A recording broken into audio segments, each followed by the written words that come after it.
Oke. Bu Yuni boleh diulang pertanyaan hari Senin lalu?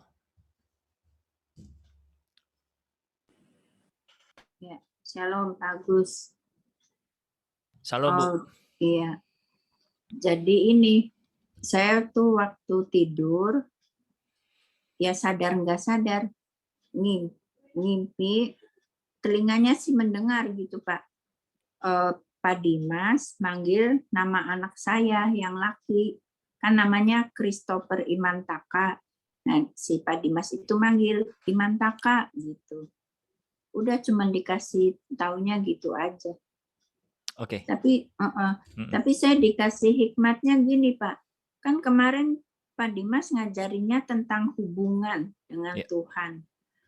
Mungkin Tuhan lagi mau anak saya ini bangun hubungan dengan Tuhan gitu Pak, lebih dekat gitu.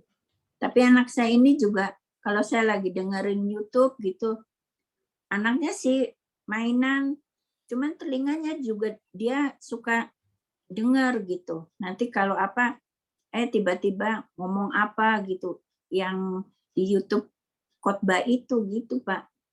Oke. Iya, Anaknya usia berapa, Bu? 25.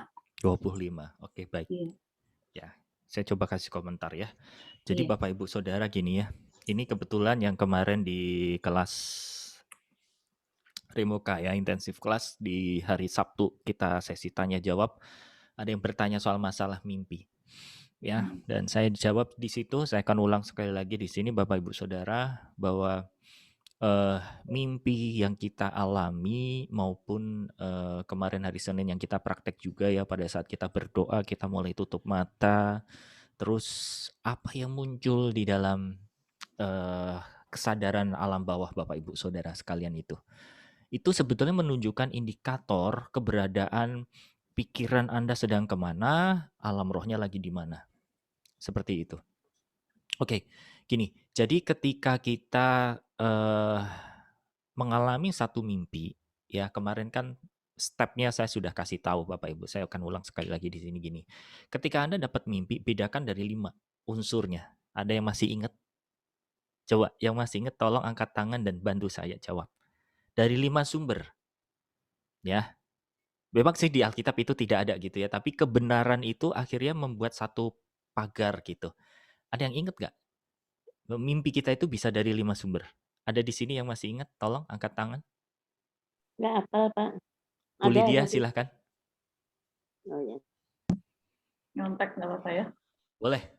Sumber mimpi yang pertama dari Tuhan, yang kedua dari memori yang keluar di alam roh, yang ketiga dari kesibukan diri sendiri, yang keempat tuh dari sampah-sampah dunia, dari kita nonton film apa segala macam, yang kelima dari iblis. Oke, thank you. Terima kasih Bu Lydia, akurat. Ya.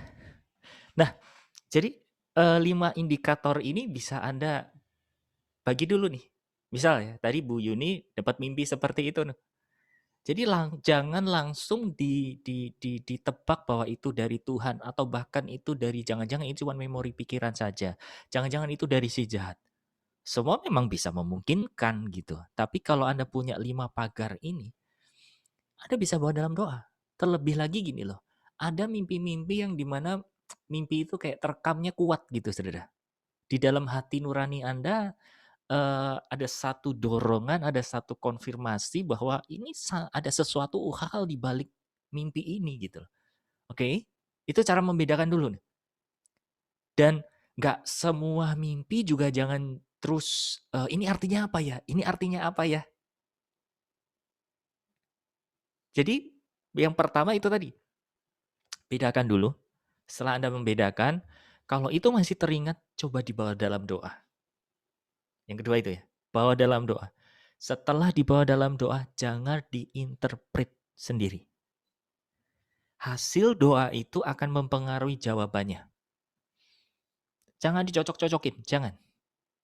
Jawabannya itu biasa spontan keluar, dan jawabannya itu tentu tidak keluar dari barier kebenaran firman. Ya, jadi di sini sangat penting saya menggarisbawahi buat Bapak Ibu Saudara sekalian bahwa firman adalah salah satu spektrum atau fondasi yang nggak bisa kita lepas. Gitu loh.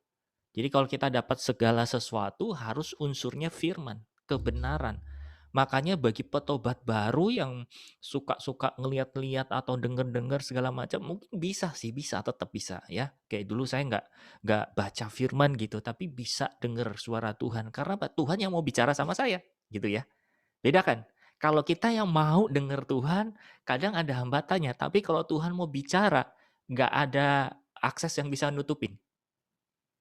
Ya, sama kayak Tuhan ngomong sama di zaman perjanjian lama mau sama siapapun dia bisa. Karena apa? Aksesnya di dalam kedaulatan tangan Tuhan. Dia mau bicara sama siapa, kapan saja, di mana saja, itu kedaulatan Tuhan. Oke? Jadi yang pertama itu tadi, cek dari kelima itu tadi sumbernya dari mana nih? Kalau cuma kok saya mimpi ya ular terus tiap hari ya, kok saya mimpi ini terus ya. Ya jangan-jangan karena apa? Alam sadar kita terlalu banyak berada di bawah. Gitu. Hal-hal yang menyeramkan, hal-hal yang yang nggak ada di atas kita pikirkan. Ketakutan, kekhawatiran kita itu yang sering muncul di dalam benak kita, Saudara. Sehingga ketika kita berdoa, visionnya ke arah itu terus. Harusnya sebagai anak Allah, anak terang, hadirat kita, posisi kita ada di mana? Di tempat di mana Bapa Tuhan Yesus Roh Kudus berada. Amin. Jadi justru gini, uji lagi dan minta sama Roh Kudus untuk menguji hati kita, batin kita, kalau kita cuma mimpinya terus melulu hal-hal yang gelap, Saudara. Pasti something wrong. Tapi apakah itu tidak bisa menggambarkan bahwa itu juga vision dari Tuhan, Gus? Bisa, saya bilang bisa. Tapi dari frekuensi yang Anda lihat, Anda bisa bandingkan, kok saya melulu ngelihatnya kayak gitu terus ya? Berarti apa? Anda di alam itu harus keluar, gitu loh. Tapi terus melulu kayak begitu, itu dipengaruhi oleh hidup kita, pikiran kita. Ya, kalau orang banyak firman pasti kan mengecap hal yang manis. Firman Tuhan mengatakan apa yang manis, apa yang sedap didengar, ya, apa yang kudus. Ingat-ingat itu. Pikirkanlah itu, gitu ya. Oke, saya baca ayatnya dulu.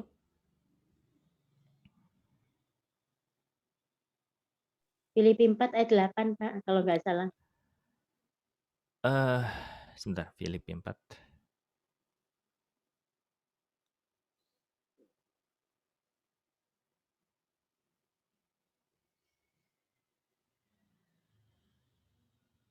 Filipi berapa, Bu? 4 ya. 4, Ayat 8. ya, betul sekali. Semoga benar. Ya, benar. Terima kasih. Perhatikan ayat 7-nya dikatakan gini ya. Saya mau naik ke atas deh. Naik ke atas ayat dari ayat 4. Mulai ayat 4. Perhatikan ya, Bapak Ibu sekalian ya. Bersukacitalah senantiasa dalam Tuhan. Sekali lagi ku katakan, bersukacitalah. Itu dengan tegas. Paulus bilang demikian. Kemudian ayat 5 dikatakan, hendaklah kebaikan hatimu diketahui semua orang. Tuhan sudah dekat. Ayat 6 dikatakan, janganlah hendaknya kamu khawatir tentang apapun juga. Tetapi nyatakanlah dalam segala hal keinginanmu, dalam Allah, dalam doa dan permohonan dengan ucapan syukur. Kemudian dikatakan, damai sejahtera Allah melampaui segala akal, akan memelihara hati dan pikiranmu dalam Kristus Yesus. Jadi perhatikan di sini saudara. Ketika kekhawatiran itu turun, kekhawatiran itu menguasai hidup kita, pasti akan mengganggu atau mempengaruhi alam berpikir kita, mempengaruhi alam roh kita juga. Oke ya, dapat sesuatu ya? Dan bahkan keadaan hati kita terlalu banyak nyerap luka, terlalu banyak nyerap masalah, terlalu banyak nyerap pergumulan, menguasai pikiran dan menguasai akhirnya apa? Alam roh yang Anda nikmati, yang Anda alami, saudara. Ya, makanya banyak yang tanya kepada saya juga dan saya dulu mengalami hal yang serupa ya. Ketika mulai dengar-dengeran, belajar dengar-dengar dengan Tuhan, belajar saat teduh, belajar worship gitu ya. Hambatan dan gangguannya ada di mana? Ini nih. Betul nggak? Coba yang masih merasa kesulitan, ya kan? Kemarin kita praktek, yang masih merasa kesulitan, Pak, saya tutup mata itu blank. Saya nggak lihat apa-apa gitu. Atau bahkan pada saat saya tutup mata kok ngelihatnya hal-hal yang duniawi ya. Saya kepikiran anak saya kepikiran ini segala. Karena apa? Anda menaruhnya di situ, right? Nah, kalau ya Bapak Ibu Saudara ya. Jadi ini makanya tadi saya bilang ini jadi indikator. Kalau Anda ngelihatnya apa, baik Anda saat worship, pada saat Anda mimpi, buat saya jadikan indikator. Pernah beberapa kali waktu itu Bapak Ibu Saudara ya. Dalam 1 minggu itu penuh, saya hampir setiap hari mimpi pelayanan. Ya, saya terbangun, mimpi lagi pelayanan, lagi ngajar, lagi ke satu tempat gitu ya. Saya tanya-tanya Tuhan apa artinya, nggak ada jawaban, ya udah, nggak ada jawaban saya lewati gitu ya. Kemudian besoknya gitu lagi gitu. Saya coba tanya apa saya mau diutus ke sana, saya mulai cocok-cocokan ini. Saya lewat lagi gitu Saudara. Jadi ternyata saya banyak menempatkan di dalam dunia pelayanan. Salah nggak? Enggak. Gitu loh. Tapi kedudukan saya jangan berhenti di dalam hal yang pelayanan tok, harusnya masuk ke dalam ruang Maha Kudus Allah.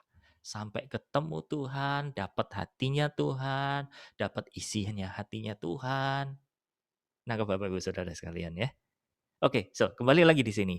Kemudian dikatakan ayat 8, jadi akhirnya saudara-saudara semua yang benar, semua yang mulia, semua yang adil, semua yang suci, semua yang manis, semua yang sedap didengar, semua yang disebut kebajikan dan patut dipuji, pikirkanlah semuanya itu. Itu semua akan mempengaruhi saat kita tutup mata, saat kita berada di dalam hadirat Tuhan, pada saat kita mau merasakan worship, saudara. Itu mempengaruhi dan bahkan mempengaruhi apa? Mimpi kita. Oke ya, stepnya tahu ya. Cek dulu dari 5 tadi, bahwa dalam doa, oke. Kalau memang itu bukan dari Tuhan, lewat aja. Kalau itu mimpinya kok melulu saya melihatnya ular gede. Waktu berdoa doain orang kok saya melihat kamu dililit ular. Nanti di tempat lain waktu worship kok saya melihat rumah ini dikelilingi ular. Ular terus. Nah, ular memang melambangkan si jahat, saudara. Bisa nggak itu terjadi? Bisa. Tapi sekali lagi, seperti tadi saya katakan, kalau frekuensinya itu melulu hal-hal yang gelap, something wrong. Ya, ada sesuatu yang salah kita menempatkan pikiran kita, perasaan kita, hati kita. Ya. Oke, kemudian step yang berikutnya, setelah dibawa dalam doa, jangan dicocok-cocokin kayak seperti yang tadi saya contohkan. Biar jawabannya ngeflow, mengalir keluar gitu saja. Ya. Nah, setelah Anda dapat jawaban, firmanlah yang jadi apa? Pengamannya. Dan jangan ragu untuk diuji sama seseorang yang lain. Itu penting. Ya, makanya kalau main-main udah bicara soal masalah alam supranatural gitu ya Bapak Ibu Saudara, kuncinya apa? Transparan. Jangan main-main sendiri. Kalau kita main sendiri, kita nggak punya humbleness, nggak punya hati yang rendah hati, bahaya gitu ya. Selalu apa yang kita dapat udah kita dengan keras bahwa saya dapat dari Tuhan begini, saya dapat dari Tuhan begini. Repot Saudara. Dan itu masalah. Ya. Oke ya. Nah, ini listennya seperti itu. Nah, buat apa yang dialami oleh Ibu Yuni tadi, kalau memang dapat hasilnya berdoanya seperti itu, go ahead. Percayai dengan iman. Kan itu nggak keluar jalur. Ya. Itu kan keluar dapat jawabannya begitu saja. Pegang dengan iman. Tuhan, aku pegang. Apa yang aku lihat ini daripadamu dan aku percaya Tuhan, anakku sedang engkau sorot. Sedang engkau siapkan. Aku percaya di dalam nama Yesus. Dapat mimpi, dapat penglihatan, diuji dulu bahwa dalam doa, doakan. Jadi saudara Anda nggak berhenti dalam satu fase tok. Wah, saatnya mimpi dapat begini. Apa ya artinya ya? Saya dapat mimpi begini, tapi berhenti di situ saja. Enggak, apa yang Tuhan perlihatkan saudara pasti punya maksud. Ya, berkali-kali saya sampaikan ini di kelas pemuridan yang sama. Kalau Anda dapat sesuatu dari Tuhan, Anda masih nggak tahu, tanyakan terus sama Tuhan. Tapi kalau itu memang hasil dari memori yang keluar gitu ya, atau dari kesibukan apa yang Anda alami, atau dari gambar-gambar yang Anda habis lihat, ya udah delete aja. Nggak usah pusing-pusing itu diuji segala macam. Itu untuk mempersingkat atau memangkas waktu supaya Anda nggak bingung, saudara. Kira-kira menjawab, Ibu Yuni? Iya, makasih Pak. Oke, Iya, sama-sama. yang saya heran kan Pak Dimas kan nggak Nggak kenal kenal. gitu sama Ya. anak saya gitu. Kok dalam mimpinya dia manggil nama anak saya gitu Pak. Oke, Makasih Pak. sama-sama Bu. So, ada lagi nggak yang mau ditanyakan? Seperti tadi saya bilang, saya akan banyak discuss dulu, atau Anda masih mau bertanya soal masalah saat teduh Anda, doa Anda, kesulitan Anda untuk masuk hadirat Tuhan lebih lagi. Silakan. Mumpung ada kesempatannya ini.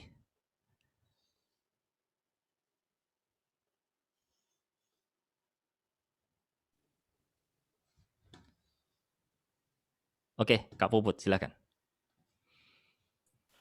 Mas Agus aku izin nggak on cam ya? Oke, nggak apa-apa. Iya, kesulitan aku dalam berdoa. Jadi aku punya masalah pergumulan dengan orang tua, khususnya papa. Jadi ada rasa kecewa lah gitu sama papa. Sampai mau berdoa dan mendoakan papa tuh susah. Jadi malah terlintas kemarin iblis tuh kayak, udah kamu doain yang jelek aja buat papa. Terus aku langsung sadar, tapi ya Tuhan, kok bisa ya seorang anak berpikir seperti itu untuk orang tuanya. Ya. Jadi ya aku juga share cerita tentang pergumulan aku. Tapi kayak mau berdoa, mendoakan papa tuh kayak berat, karena ada rasa kecewa. Dan berat banget nih buat diomongin gitu. Jadi setiap mau ngobrol sama papa gitu bawaannya udah emosi.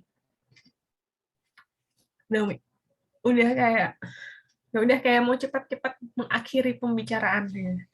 Jadi memang papaku rumahnya beda. Jadi sejak nikah aku udah pisah rumah sama papa. Jadi kita sendiri. Jadi setiap papa telepon atau tiap datang ke rumah tuh kayak aku berusaha untuk selalu menghindar dan tidak mau terlalu banyak bicara. Karena aku merasa kecewa sama papa. Kecewanya karena papa ibadahnya rajin. Saat teduhnya oke. Dari jam 3 subuh bangun untuk berdoa saat teduh. Tapi untuk mempraktekkan apa yang papa pelajari itu nol besar. Itu menurut aku. Itu kayak aku udah salah karena aku menghakimi. Itu nggak boleh menghakimi, tapi aku menghakimi. Untuk berdoa, mendoakan orang tua, aku banyak mendoakan mama. Tapi tidak ke papa. Itu juga salah. Sebenarnya aku tahu, ya kayak seminggu kemarin aku belajar. Aku memahami. Cuma kenapa itu selalu masih berat untuk aku ucapkan.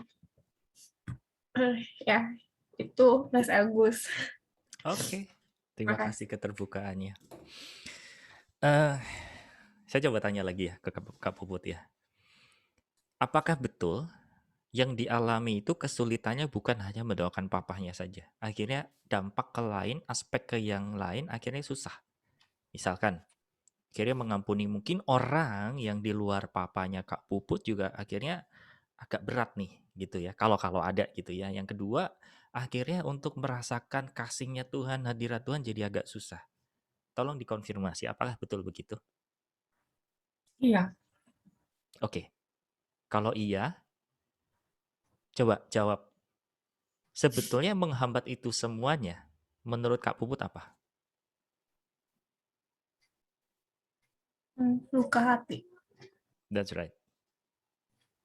Kenapa saya perlu ngomong kayak gini? Supaya setiap kita itu mulai mengenali. Dan saya mengucapkan terima kasih sekali buat Kak Puput ya. Rela mau untuk bertanya, terbuka seperti ini, supaya buat jadi bahan kita belajar bersama-sama. Ya, jadi menganalisa diri itu dengan kerjasama Roh Kudus penting. Kenal sama kita, kenal sama hati kita. Yang pertama, kejujurannya Kak Puput tadi ada di mana? Mengakui bahwa Kak Puput sedang terluka sama papanya. Jangan pandang itu sesuatu hal yang apa ya, yang kayak berat, gak ada solusinya, gak ada jalan keluar. Jangan. Tapi gini, perlu berkali-kali kita bilang jujurlah sama Tuhan. Ketika kita masih ada luka, ngomong seperti itu. Saya tahu nggak pernah mengalami di posisi kamu. Saya terluka sama orang tua saya terluka sama ayah saya ngakuin nggak? Saya ngakuin. Tuhan, hatiku lagi terluka. Aku sulit berdoa buat orang tuaku. Jadi yang saya lakukan apa? Saya nggak maksain dulu mendoakan. Tapi saya akan berhenti dalam satu titik seperti firman Tuhan di dalam Matius pasal 5 ayat 23 24 saya akan bacakan ya. Sebab jika engkau mempersembahkan persembahanmu di atas mezbah dan engkau teringat akan sesuatu yang ada di dalam hati saudaramu terhadap engkau, jawabnya apa 24? Tinggalkanlah persembahanmu di depan mezbah itu dan pergilah berdamai dahulu dengan saudaramu. Lalu kembali untuk mempersembahkan persembahan itu. Ya. Jadi kalau Bapak Ibu Saudara mengalami luka, jangan dipaksakan, tapi berhentilah untuk berdamai. Dengan cara apa? Mulai jujur dulu. Tuhan, aku terluka sama suamiku. Tuhan, aku sedang terluka sama anakku. Tuhan, aku sedang terluka sama orang tuaku. Aku butuh kasih-Mu yang mengalir di dalam diriku, Tuhan. Supaya aku dapat mengampunimu. Ya, pengampunan itu kan bukan sesuatu hal yang gak gampang. Karena apa? Mengampuni atau minta maaf bicara tentang selflessness. Tentang bukan kita yang hidup, tapi Yesus yang hidup. Betul tidak ya? Pengampunan atau minta maaf itu bicara tentang menyangkal daging, saudara. Ya kan? Membuang ego kita. Ya. Saya nggak bisa cerita secara spesifik, tapi saya mau bagikan buat Bapak Ibu Saudara, terutama buat Kak Puput juga. Di sini ada Samuel, masih ada? Orangnya mana ya tadi ya? Keluar. Saya nggak bisa lihat. Oh, ada orangnya. Oke ya. Kenapa saya panggil beliau? Karena dia jadi saksi.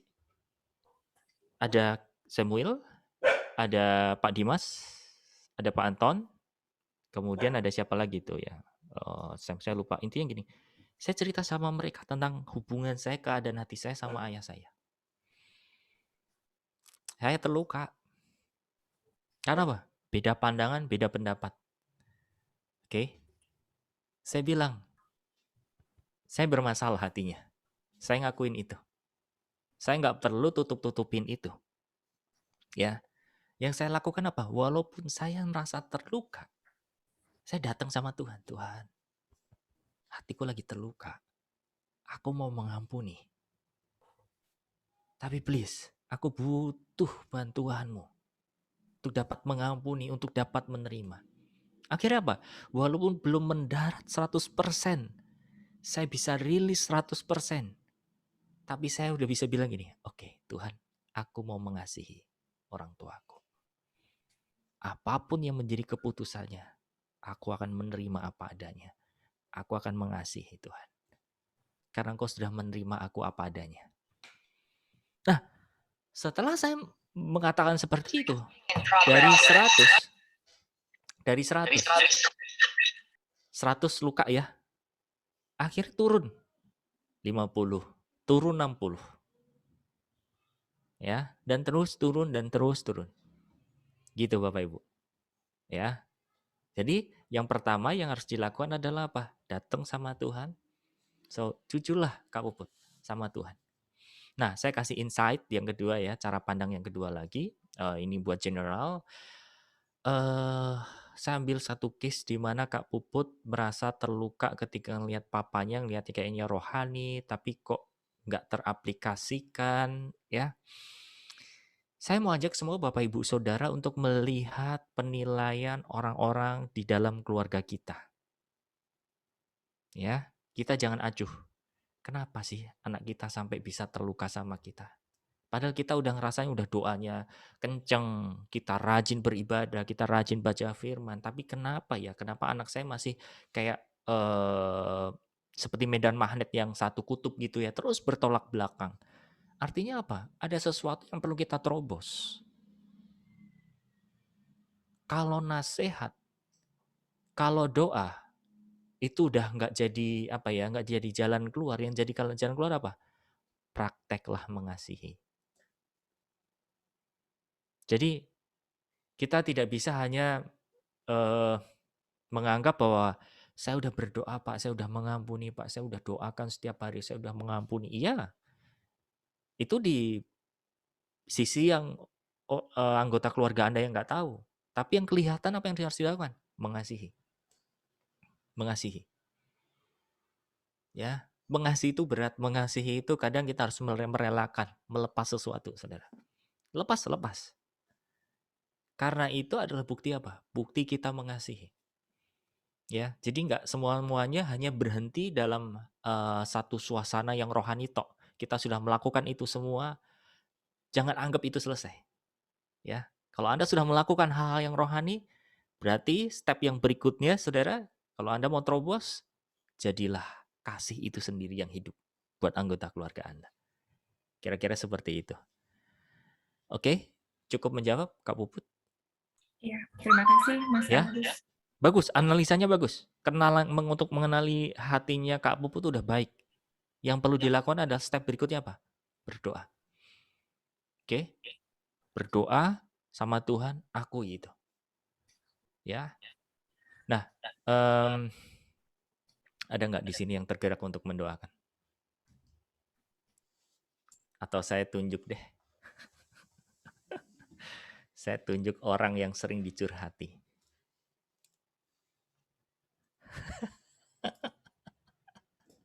Tahu jawab, boleh. Coba doain, Bu.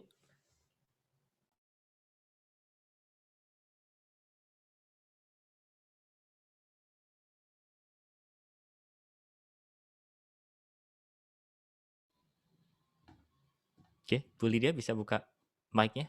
Bisa ya? Oke, udah ya. Sorry, sebentar. Ada es krim. Udah kedengeran ya? Ini saya Iya. nitip cucu dulu. Oke. Ya, kita doa. Bapak Tuhan Yesus dan Roh Kudus, terima kasih kalau saat ini Engkau persatukan kami bersama-sama, bersatu hati untuk berdoa untuk Puput. Terima kasih untuk hatinya ya Tuhan, Engkau lembutkan terus hati dia, Engkau buka terus hatinya untuk mengenal kebenaran-kebenaran-Mu, dan juga dia juga terus terbuka untuk mau menjalankan kebenaran itu. Meskipun banyak sekali masalah yang harus dia hadapi, tapi kami percaya ini adalah saat pemurnian hatinya. Ini adalah saat di mana Engkau mau membentuk hatinya, Engkau mau memulihkan hatinya, Engkau juga mau memulihkan hubungan dia dengan orang tuanya, dengan suaminya, dengan keluarganya. Dan saya juga percaya bahwa ini adalah saat pemulihan keluarga dia secara keseluruhan. Berikan terus hatinya yang lembut, berikan terus matanya mengarah kepadamu saja, biar segala masalah yang dia hadapi ini dia tetap percaya bahwa Engkau adalah Allah yang besar. Semua ini ada dalam rancangan-Mu, dan semua ini ada dalam kendali-Mu, dan biarlah Engkau juga yang akan memampukan Puput untuk mengasihi papanya, mamanya, juga suaminya, dan saatnya juga Engkau akan mengubah hati dia sampai menjadi murni sebening kristal. Dan saatnya nanti dia juga akan melihat kemuliaan-Mu yang besar ya Tuhan, dan saatnya nanti juga dia akan menjadi bejana kemuliaan-Mu yang menjadi terang bagi orang-orang yang ada di sekitar-Mu. Biarlah kami semua juga ikut membantu mendoakan Puput agar proses ini dapat berjalan dengan lebih cepat, dan Engkau juga akan memberikan kekuatan. Roh Kudus yang lembut akan selalu menenangkan hati dia, sehingga hatinya juga terus terarah kepadamu. Berikan juga dia waktu yang panjang untuk dia juga bisa mengikuti terus kelas-kelas pemuritan ini, sehingga dia terus-menerus mendapat kekuatan yang hanya dari Engkau saja. Terima kasih ya Tuhan, hanya di dalam nama-Mu saya berdoa. Amin. Oke, saya akan lanjutkan ya. Saya mau tanya sama Kak Puput, ketika Kak Puput memejamkan mata, apa yang di bayangan Kak Puput lihat saat ini? Nah, cuma aku berdoa kayak Tuhan Yesus ampuni aku. Oke, terus? Itu saja? Ya, kayak jadi merasa kalah, insecure. Oke. Oke, baik. Kita berdoa ya. Waktu tadi Bu Lydia berdoa, saya itu diperlihatkan gini ya. Kak Puput itu gambarannya kayak masih anak kecil gitu, kemudian ditaruh di atas meja. Dan kemudian ditatap sama sosok Bapak. Kak Puput yang seperti anak kecil itu menunduk, nggak berani natap. Karena apa? Takut, karena ada rasa kesel.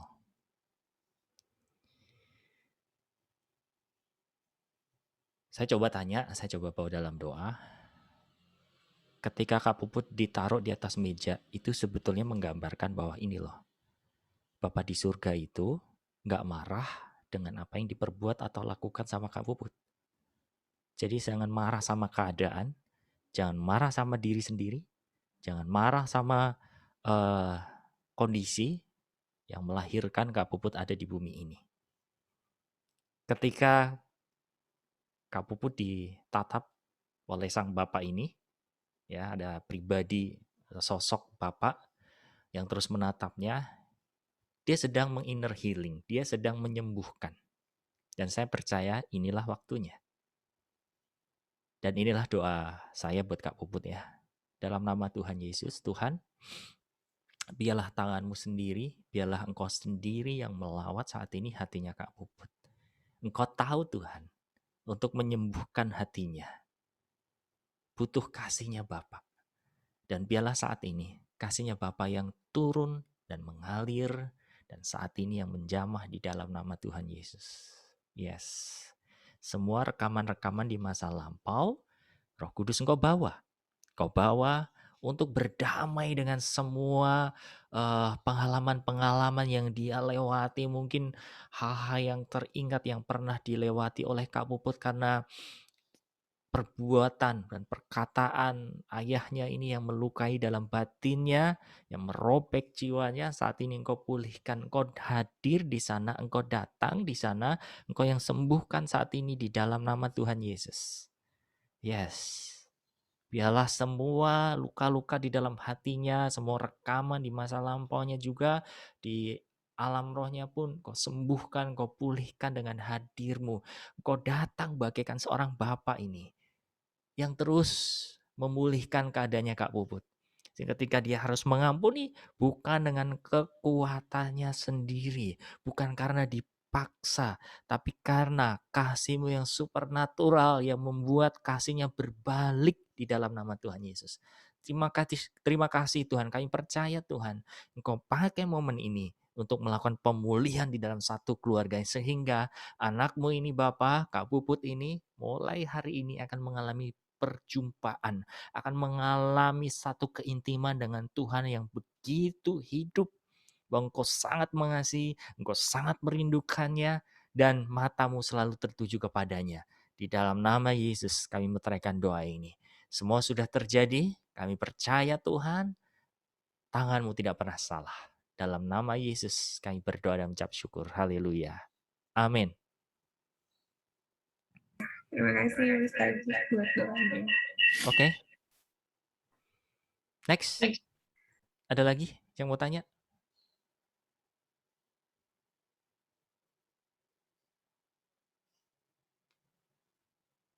Tidak ada? Saya tunggu 1 menit. Itu seperti Suaranya tidak terdengar, Bu.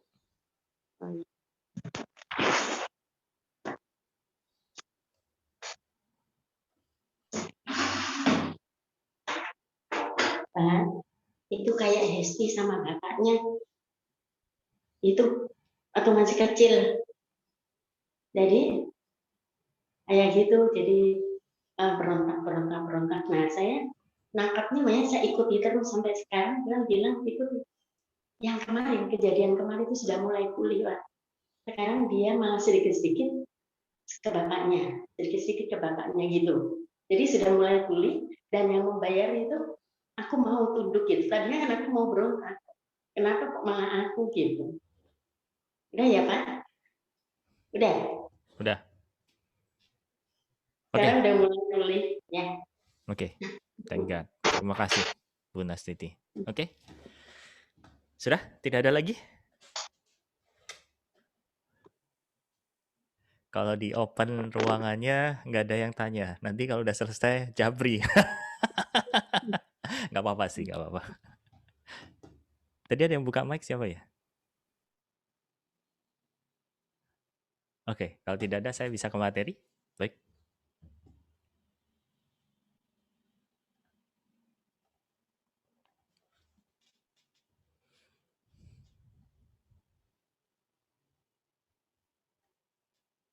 Kemarin sudah kita bahas ya tentang perebutan penyembahan.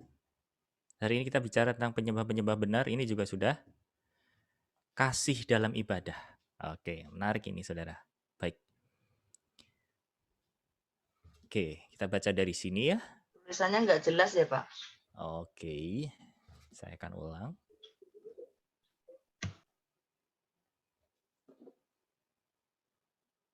Sekarang sudah? Sudah ya? Oke. Kasih dalam ibadah. Ini adalah perkataan Bapak Surgawi ya. Anakku, banyak orang berkata mereka mengasihi aku. Padahal kenyataan mereka hanya mengasihi dirinya sendiri lebih dari mengasihi aku. Mereka mencintai gagasan mereka sendiri lebih dari pikiran-pikiranku. Mereka melakukan apa yang menjadi minat mereka sambil terus berharap aku akan memberkati usaha mereka. Bahkan orang-orang yang mengaku dirinya rohani juga berbuat hal yang sama. Mereka merasa begitu puas bila anugerahku atas mereka terus mengalir. Namun mereka tak pernah peduli apakah perbuatan mereka memuaskan hatiku atau tidak. Mereka hanya mencari kesukaan hati mereka sendiri. Kasih itu menyenangkan, tapi kasih yang sejati adalah kasih yang mau mencari kesukaan orang yang dikasihinya dahulu. Kesenangan karena dapat menyukakan kekasihnya dahulu adalah kesukaan yang terbesar dari semuanya. Sejam duduk di depanku mendengarkan suaraku akan amat memperkaya mereka 100 kali ganda dibanding dengan hasil yang diperoleh bila mereka mengusahakan sesuatu dengan kekuatan mereka sendiri pada jangka waktu yang sama. Jadi kurang lebih kalau saya bahasakan Bapak Ibu Saudara ya, kayak hubungan suami istri atau hubungan sebelum menikah, sebelum married ya, masa persahabatan lah kalau kata dunia, kata orang umum pada umumnya pada saat pacaran. Nah, saat biasanya kita awal-awal menikah dengan orang yang kita cintai, yang kita kasihi, saudara, kasih kita itu masih bersyarat. Betul nggak?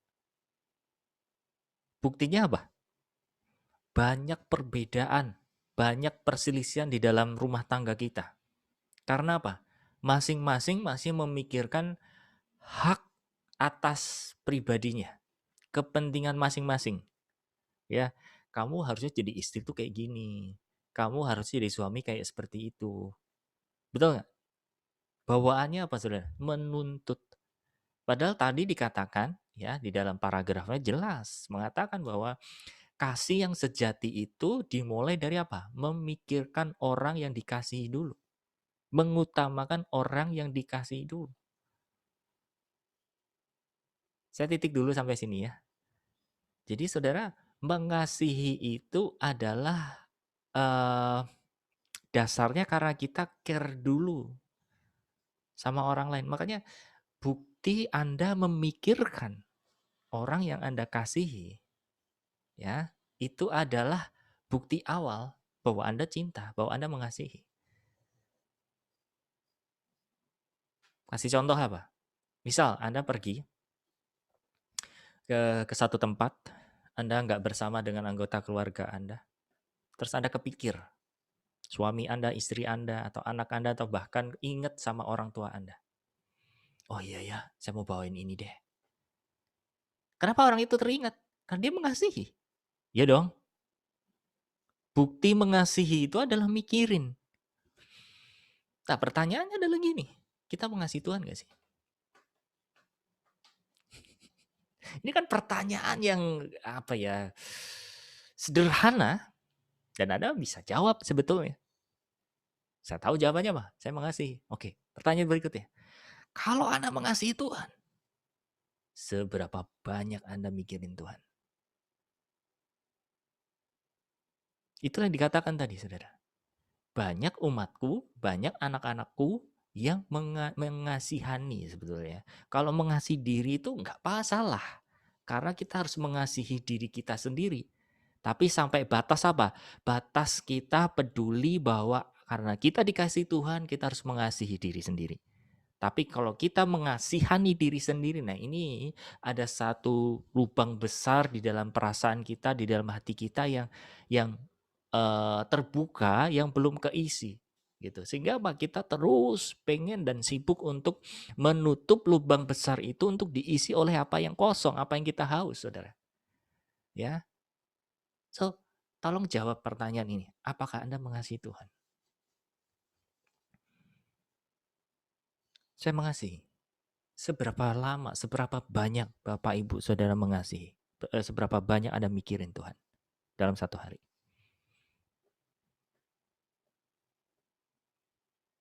Renungin ya.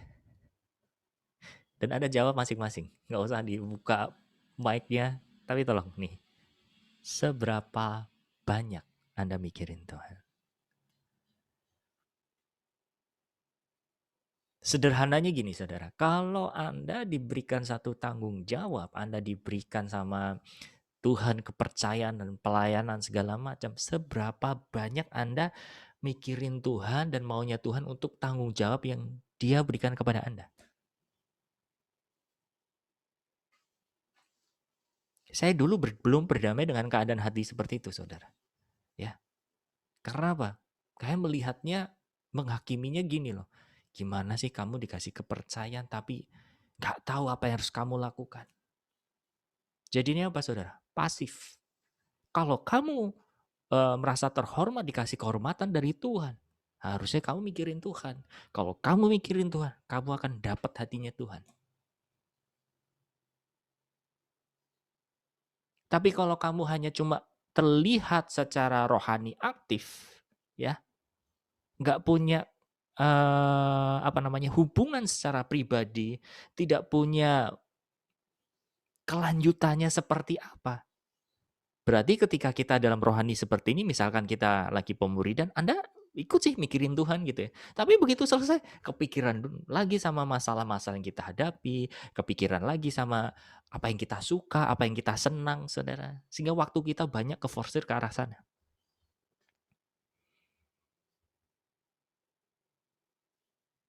Kenapa kita bisa mendapat satu dorongan, satu intuisi dari Tuhan untuk melakukan ini, untuk melakukan itu. Kamu jalan ke sana, kamu lakukan itu, nanti ini begini, nanti itu begitu. Karena apa? Anda sedang mikirin Tuhan. Bukan sebaliknya. Kalau kita nggak punya tuntunan Tuhan, berarti kita mikirin gagasan-gagasan kita toh. Tuhan, aku udah ngelakuin ini. Kok nggak berhasil ya Tuhan? Apa yang harus kuperbuat Tuhan? Kebalik kan? Harusnya kita mikirin Tuhan supaya dapat instruksinya, saudara. Nangkep poinnya, Bapak Ibu Saudara. Ya.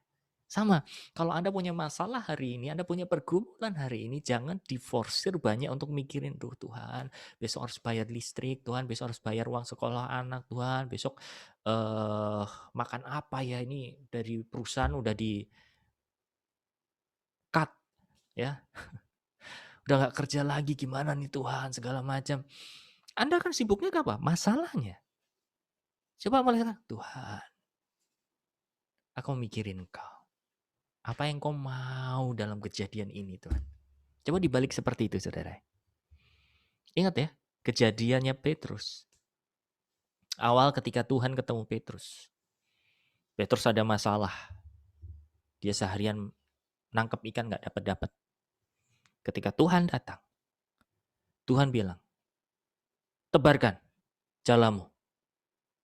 Ya, hasilnya apa? Dapat banyak. Tapi dia nggak fokus sama hasilnya, saudara. Dia fokus sama sumbernya. Kebenaran yang sama coba Anda renungkan. Kalau Anda punya masalah, jangan ngerendamnya di masalah. Itu yang membuat apa, saudara? Ketika Anda datang sama Tuhan, ketika Bapak Ibu Saudara beribadah dengan Tuhan, Anda melayani Tuhan, Anda bawa segepok masalahnya. Karena apa?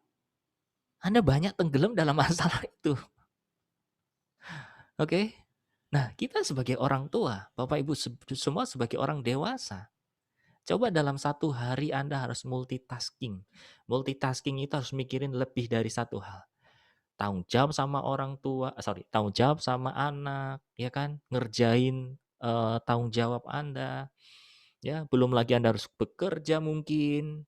Anda harus mikirin nanti makan apa anggota keluarga Anda. Belum juga ngatur waktu buat pelayanan, ikut Zooming seperti ini, dan seterusnya, saudara. Belum lagi tanggung jawab yang banyak, saudara. Makanya kita butuh manajemen yang baik. Manajemen yang baik itu adalah dari mana? Datang ke sumbernya. Kalau dipikir-pikir Bapak Ibu Saudara, saya boleh jujur gitu ya. Kalau saya mau menghabiskan fokus saya ke satu titik, saya nggak dapat ngerjain macam-macam. Terus terang. Mau bicara sama masalah apa? Ngelainin keluarga. Nggak akan selesai. Ada aja, bener nggak? Ini belum diberesin, ini masih rusak, itu masih kotor, ini masih ini, segala macam. Belum lagi nanti urusan pelayanan lah, ini harus dilayani, ini harus dijawab, ini harus itu, kita harus siapin materi segala macam.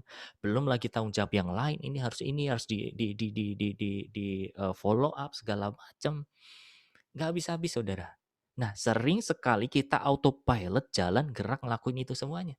Atau bahkan sebaliknya seperti tadi pernyataan Bapak tadi ya di dalam paragraf itu tadi. Karena kita senang dalam satu bidang, kita habiskan, kita forsir waktu kita, energi kita, hati kita semua ke situ. Itu karena apa? Kita mengasihani diri sendiri. Kalau kita mengasihi Tuhan, kita pasti diajak untuk mengasihi orang lain. Kalau kita mengasihi Tuhan, pasti kita diajar tentang apa? Hidup bukan diri kita lagi. Coba yang punya anak masih baby, jam tidur Anda kan diacak-acak. Tidur merasa nggak tidur, ya, bangun nggak merasa bangun, ngambang, betul nggak? Saya sih belum ngalamin jujur gitu ya, tapi dari teman-teman tahu gitu, dan tahu rasanya orang kurang tidur tuh kayak apa, melayang, saudara. Ya Sam ya, badan seharian jadi nggak enak, nggak nyaman, saudara. Karena apa? Anda sedang mengasihi orang lain, Anda sedang mengasihi anak Anda. Loh sama, mengasihi sesama tuh begitu, mengasihi Tuhan tuh begitu, saudara. Jadi ini juga jangan dijadikan satu alasan bahwa saya mau mengasihi Tuhan, saya nggak mau ngapa-ngapain, saya mau cuma duduk diam di bawah kakimu Tuhan. Kalau lama-lama seperti itu ya bisa jadi karena apa? Kita melarikan diri. Alasannya apa? Rohani. Jadi rumusnya gini, saudara. Datang, duduk, diam di bawah kaki Tuhan, nikmati kasih-Nya, Anda dapat hikmat, Anda dapat instruksi, jalankan. Saat Anda ngejalani, connect terus dengan Tuhan.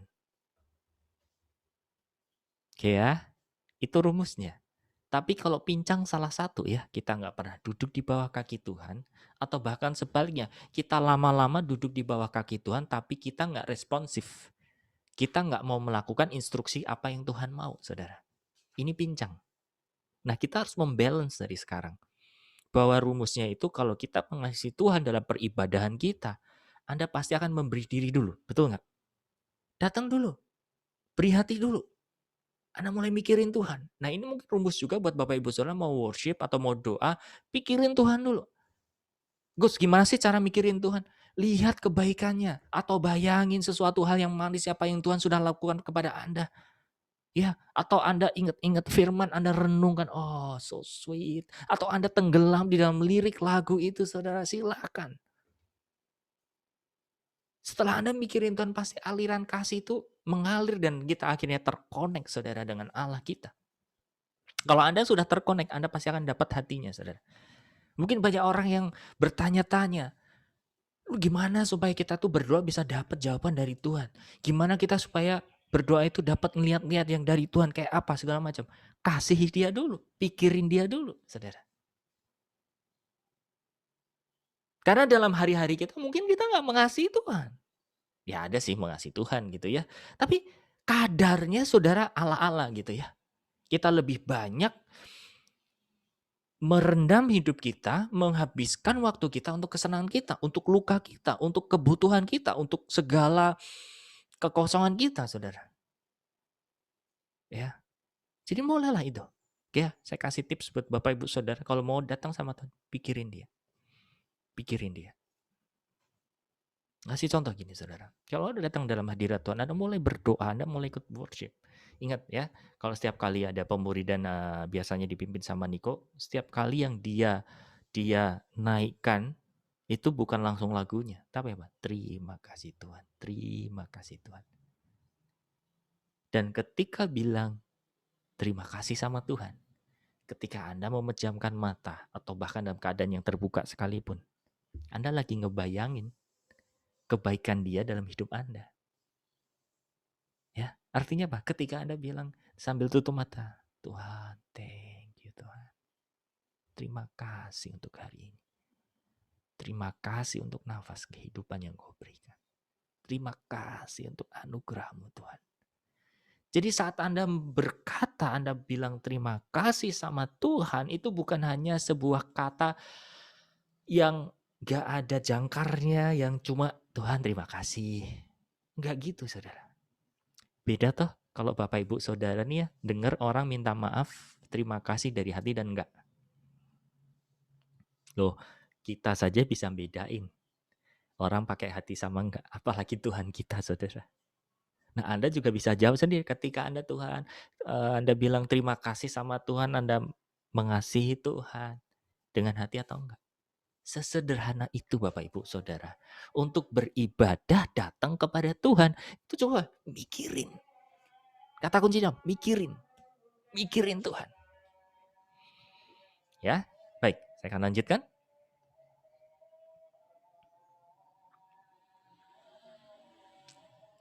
Ulangan 10 ayat 12. Oke, gambarnya kabur lagi ya.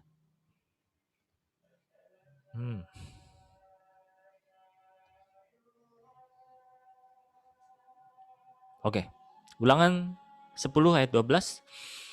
Maka sekarang hai orang Israel, apakah yang dimintakan daripadamu oleh Tuhan Allahmu selain dari takut akan Tuhan? Allahmu tidak hidup menurut segala jalan yang ditunjukkannya. Mengasihi dia, beribadah kepada Tuhan Allahmu dengan segenap hatimu dan dengan segenap jiwamu. Berpegang pada perintah dan ketetapan Tuhan yang kau sampaikan kepadamu pada hari ini supaya baik keadaanmu. Perhatikan saudara, ini kan hukum yang terutama ya.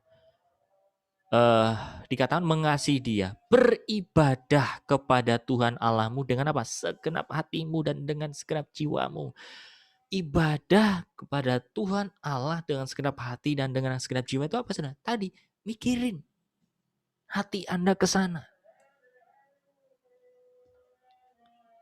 Jadi bukti daripada hati kita ada di satu tempat saudara.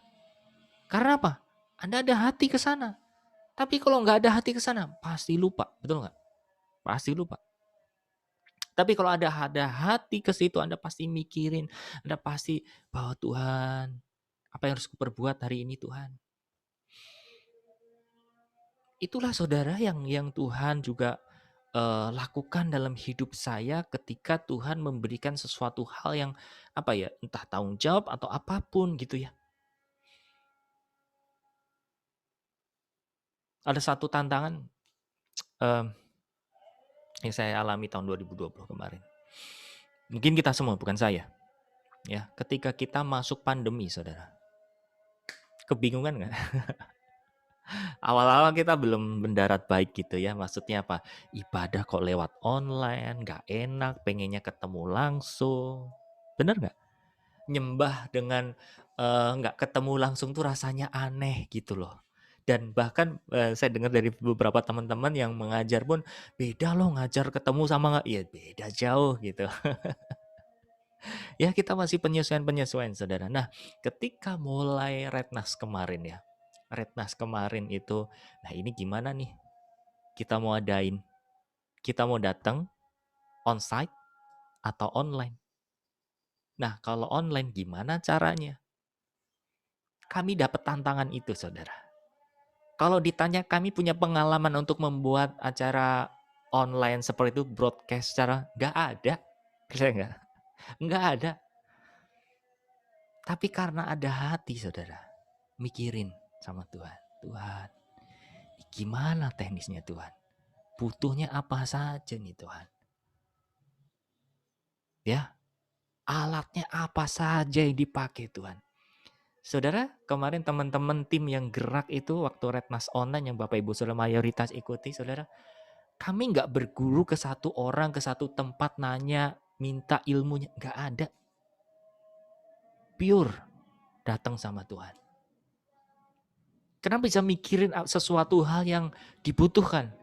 Karena kata kuncinya apa? Ada hati ke situ. Kalau kita punya hati di situ saudara, kita tempatkan hati kita di situ saudara, pasti Anda mulai dapat listnya. Apa yang harus disiapin? Terlebih lagi di sini ya, bagi kaum perempuan, kaum ibu-ibu, halo. Kalau Anda mau bepergian sama satu keluarga, Anda adalah orang yang paling perfect untuk preparation.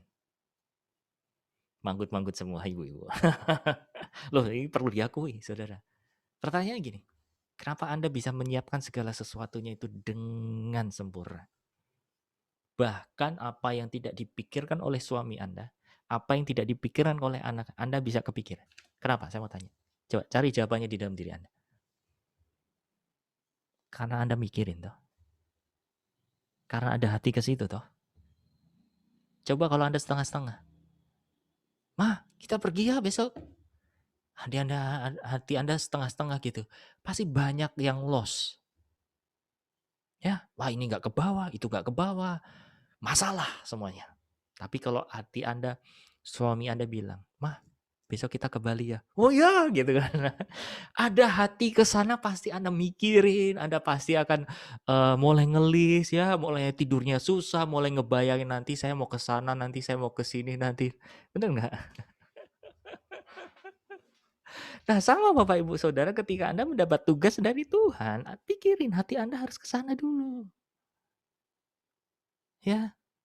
Coba kalau misalkan gini ya, kita remoka, kita doa pagi tuh. Kalau misalkan saya hatinya juga nggak mendarat, Anda hatinya nggak mendarat, pasti nggak dapat apa-apa.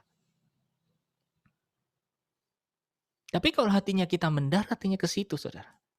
Wow, itu pasti ada sesuatu, dapat sesuatu. Betul nggak?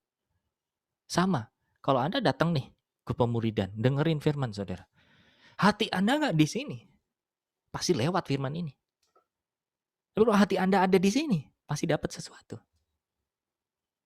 Anda berdoa, hati Anda ada nggak buat Tuhan? Nah, kalau ada hati Anda buat Tuhan, pasti Anda akan dapat sesuatu dari Tuhan. Amin.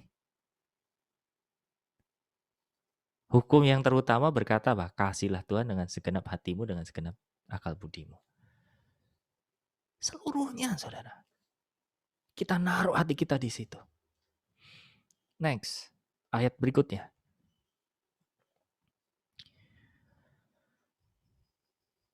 Satu Korintus 16 ayat 22. Siapa yang tidak mengasihi Tuhan, terkutuklah ia, Maranatha. Ada 3 unsur dalam penyembahan kepada Allah, yakni pujian, penyembahan, pemujaan. Ada praise, ada worship, ada adoration. 3 hal, coba Anda perhatikan di sini ya. Sekali lagi, di dalam peribadahan kepada Tuhan atau dalam penyembahan ada 3 unsur, yaitu unsur apa? Unsur pujian, unsur penyembahan, unsur pemujaan. Oke. Maksudnya apa tuh? Gini, dalam peribadahan saudara, ada pujian. Pujian tuh kayak apa?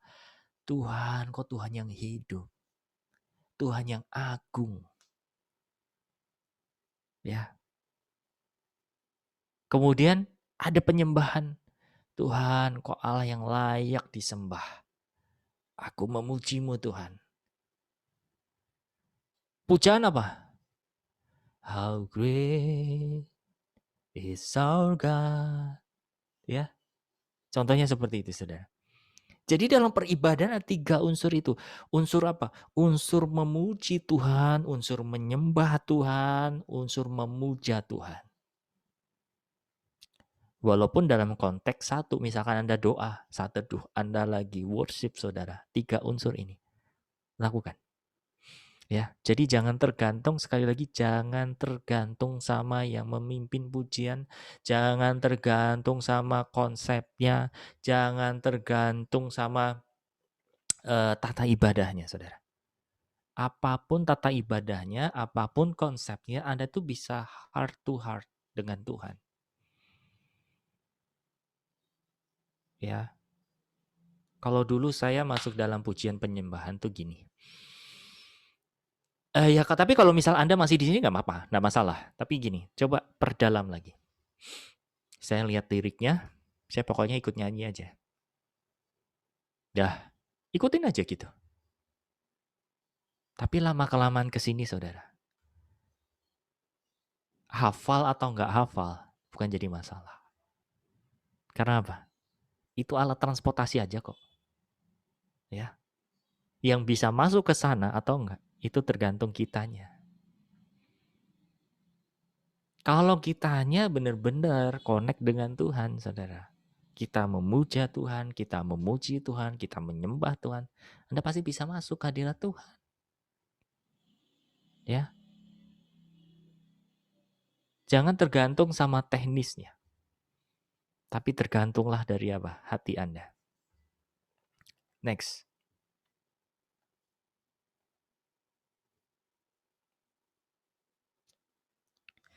Wahyu pasal 4 ayat 8 dikatakan, dan keempat makhluk itu masing-masing bersayap 6, sekelilingnya dan di sebelah dalamnya penuh dengan mata. Dan dengan tidak berhenti-hentinya mereka berseru siang dan malam, Kudus, kudus, kuduslah Tuhan Allah yang Maha Kuasa yang sudah ada dan yang akan datang. Dan setiap kali makhluk-makhluk itu mempersembahkan puji-pujian dan hormat dan ucapan syukur kepada Dia yang duduk di atas tahta itu dan yang hidup sampai selama-lamanya. Maka tersungkurlah ke-24 tua-tua itu di hadapan Dia yang di hadapan Dia yang duduk di atas tahta itu, dan mereka menyembah Dia yang hidup sampai selama-lamanya. Dan mereka melemparkan mahkotanya di hadapan tahta itu sambil berkata, Ya Tuhan dan Allahmu, kami, Engkau layak menerima puji-pujian dan hormat dan kuasa, sebab Engkau telah menciptakan segala sesuatu, dan oleh karena hendakmu, semuanya itu ada dan diciptakan. 1 Korintus 14 ayat 15. Jadi, apakah yang harus kubuat? Aku akan berdoa dengan rohku, tetapi aku akan berdoa juga dengan akal budiku. Aku akan menyanyi dan memuji dengan rohku, tetapi aku akan menyanyi dan memuji juga dengan akal budiku. Jadi saudara, Paulus memberikan satu contoh buat kita. Dia berdoa dalam roh, tapi dia berdoa juga dengan akal budi. Kenapa? Karena kita bicara tentang mengasihi Tuhan dengan segenap hati dan akal budi. Ya. Jadi jangan terpaku ke satu bidang. Oh, saya orang yang nggak ngeroh, saya akal budi aja. Ya kalau selama ini Anda baru bisanya itu silakan, gitu ya. Tapi kalau Anda juga bisa berdoa, menyembah di alam roh, bukan berarti hal yang akal budi nggak penting. Penting juga, saudara. Pentingnya di mana? Saat-saat mungkin Anda melayani ke tempat-tempat atau jemaat atau komunitas yang notabene awam atau umum, saudara. Anda butuh menyembah Tuhan, memuji Tuhan dengan akal budi Anda. Supaya apa? Peribadahan Anda bisa dicerna oleh orang-orang sekeliling Anda. Gitu. Misalkan Anda yang sudah berbahasa roh. Ya. Anda melayani di gereja Protestan. Begitu tumpang tangan, langsung langsung bahasa roh. Yang ada apa? Melek matanya.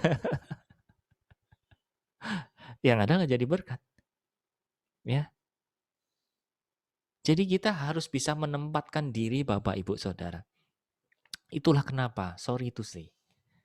Saya bukan orang anti yang karunia roh saudara ya, Anda sudah tahu lah. Tapi gini, saya belajar dari banyak kesalahan-kesalahan yang saya lakukan. Dulu tuh begitu. Ya, kalau udah berbau-bau hal-hal yang roh udah pokoknya antusias banget gitu. Saya nggak peduli apa yang terlihat. Sampai saya sama Pak Dimas dulu dicap di satu gereja ya, saya sama Pak Dimas tuh Ghostbuster. Jadi kalau ada hal-hal yang nggak beres di rumah gitu ya, nelfon saya atau Pak Dimas, Pak bisa ke rumah nggak? Tolong doain dong. Anak saya tuh ditakut-takuti di rumah gini, dipanggil loh saudara. Dan works nggak? Bekerja itu. Saya dipanggil oleh satu penatua satu gereja. Pak, di rumah saya itu hawanya panas, doa nggak bisa fokus. Kayak di rumah itu ada yang gangguin gitu Pak. Waktu saya berdoa saudara, Tuhan liatin rumahnya. Kayak kita ngelihat satu desain rumah gitu saudara dengan presisi. Bapak rumahnya modelnya kayak gini ya. Ruang tamunya di belakangnya ada lemari. Oh iya Pak. Terus di lantai atas ada kamarnya gini-gini, ada 2 kamar. Terus di kamar itu presisi saudara. Dan begitu kami nyampe sana, ini saksi hidupnya Pak Dimas, silakan Anda cross check ke sana. Waktu kami ke sana, Pak, boleh saya naik ke ruang kecil di depan kamar, lantai 2. Padahal saya belum pernah masuk ke rumahnya, saudara. Saya naik, dan betul, di sana ada ruangan kecil kayak gudang gitu, saudara. Di sana punya kayak Lea atau apa gitu, saya tuh lupa ya barangnya apa gitu. Nah sumbernya dari situ tuh. Saya coba masuk ke ruangan tuh. Nah ini nih yang bikin panas.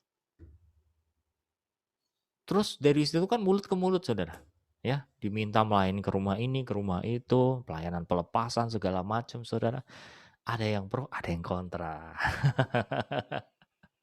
Dulu lo kontra itu langsung jawabnya saya gini ya. Gak apa-apa, Tuhan Yesus dulu aja juga ditolak. Sih, begitu sombongnya saya dulu saudara.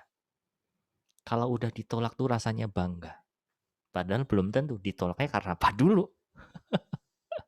Kalau ditolak karena dengan hati yang tulus, karena benar-benar mau memberitakan nama Tuhan, berbahagialah. Tapi kalau ditolak karena kesalahan kita sendiri, jangan pernah bangga. Jadi kalau ditolak mesti datang sama Tuhan. Tuhan, ini tolak kenapa nih? Jangan-jangan saya yang salah doa. Iya, kamu salah caranya. Aduh. Ya, Bapak Ibu Saudara. Jadi makanya gini, peribadahan kita dengan Tuhan itu akan mempengaruhi pelayanan kita juga secara terlihat. Amin. Nah itulah sebabnya saudara banyak orang di luar sana itu yang mohon maaf ya kalau di sini juga ada, saya nggak menghina, saya tidak menuduh, saya tidak menghakimi. Banyak orang di luar sana, orang sama-sama Kristen tapi nggak percaya namanya bahasa lidah, bahasa roh. Benar nggak? Pak, sebenarnya bahasa roh itu ada atau enggak sih? Malah apa saudara? Ini jadi bahan cibiran loh. Padahal saya tuh herannya gini loh saudara. Tahu nggak sih karunia Roh Kudus itu banyak loh saudara. Ya, Anda bisa temukan di dalam Korintus berapa itu? 11 atau 13 ya kalau saya tidak salah. Anda silahkan lihat di situ saudara. Dan tahu nggak? Bahasa lidah, bahasa roh itu karunia untuk pribadi kita dengan Tuhan loh. Bukan membangun. Karunia roh yang membangun itu apa? Nubuat. Menafsirkan bahasa roh. Ya. Dan karunia-karunia mujizat lainnya saudara. Herannya gini. Iya ya, karunia Roh Kudus itu banyak. Tapi kenapa satu yang terkenal? Saya nggak nyalain, nggak sama sekali nggak, saudara. Tapi mau saya ajak Bapak Ibu untuk memiliki mindset bahwa gini loh. Jangan merasa puas kalau Anda sudah memiliki karunia bahasa roh. itu mudah sekali, bukan sesuatu hal yang sulit untuk kita memperolehnya. Tapi jangan menjadi satu target utama. Kita baca dulu deh supaya Bapak Ibu nggak bertanya-tanya atau biar supaya mendarah dengan baik gitu ya. Di dalam Korintus, 1 Korintus 14, Pak. 12 ya. 14. Lihat 2. Ah iya. Oke ya. Saya bacakan Bapak Ibu Saudara ya. 1 Korintus pasal 14 ya. Dikatakan nih, kejarlah kasih, bukan ngejar karunia dulu. Oke ya, paham ya? Kejarnya kasih, tapi usahakanlah apa Saudara? Memperoleh karunia-karunia roh. Terutama apa? Untuk bernubuat, bukan berbahasa lidah. Kenapa sih harus bernubuat? Nanti kita baca. Siapa yang berkata-kata dengan bahasa roh, tidak berkata-kata kepada manusia, tetapi kepada Allah. Sebab tidak ada seorang pun yang mengerti bahasanya. Oleh roh ia mengucapkan hal-hal yang rahasia. Tetapi siapa yang bernubuat, ia berkata-kata kepada manusia. Perhatikan apa saudara? Ia membangun, ia menasehati, ia menghibur. Someday kita akan membahas tentang karunia nubuat. Kemarin udah ada salah satu pengajar yang men-trigger, atau kita bahas ya tentang nubuatan. Nanti dulu. Ini bahaya kalau hati kita itu belum landed baik, saudara. Ya, hati kita itu masih banyak kekosongan, penuh dengan luka. Kalau udah bahas dengan hal karunia nubuat, saudara, bahaya. Bahayanya apa? Campur-campur. Kita fokus dulu deh untuk apa? Presisi dengar suara Tuhan dulu. Presisi untuk taat dulu. Baru kita bicara next-nya, saudara. Ya, tapi one day akan ada kelas itu. Tapi mau tanya, kapan itu gitu ya? Ya, banyak-banyak praktik dulu kita ya. Nanti Tuhan pasti akan kasih tahu alarmnya, kapan. Tapi yang bagian Anda hidup tulus, hidup benar, hidup rendah hati, mau diuji dulu, ini benar enggak, segala macam. Hidupi dulu. Fondasinya mesti kuat. Kalau enggak saudara, kita hanya mengejar sensasional, wah enak ya masuk ke kelas ini atau persekutuan ini dapat nubuat. Ya ada apa? Cari sensasinya tok, saudara. Kita keluar masuk gereja-gereja yang apostolik seperti itu, karena apa? Ngejar sensasionalnya. Ini yang hatinya salah. Kejarlah kasih dulu.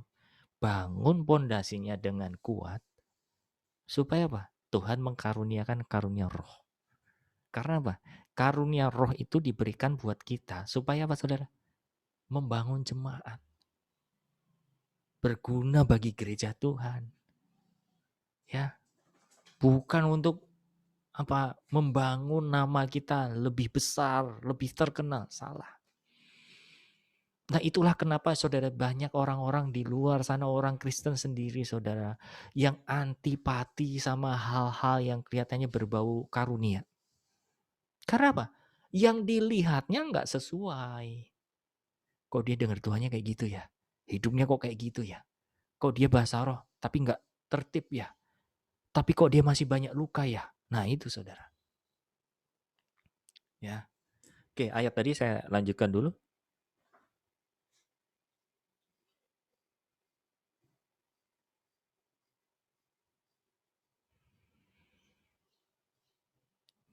Masih 1 Korintus 14 ayat 12 saya bacakan. Demikianlah pula dengan kamu memang berusaha untuk memperoleh karunia-karunia roh. Tetapi lebih daripada itu hendaklah kamu berusaha mempergunakannya untuk apa saudara? Baca semuanya.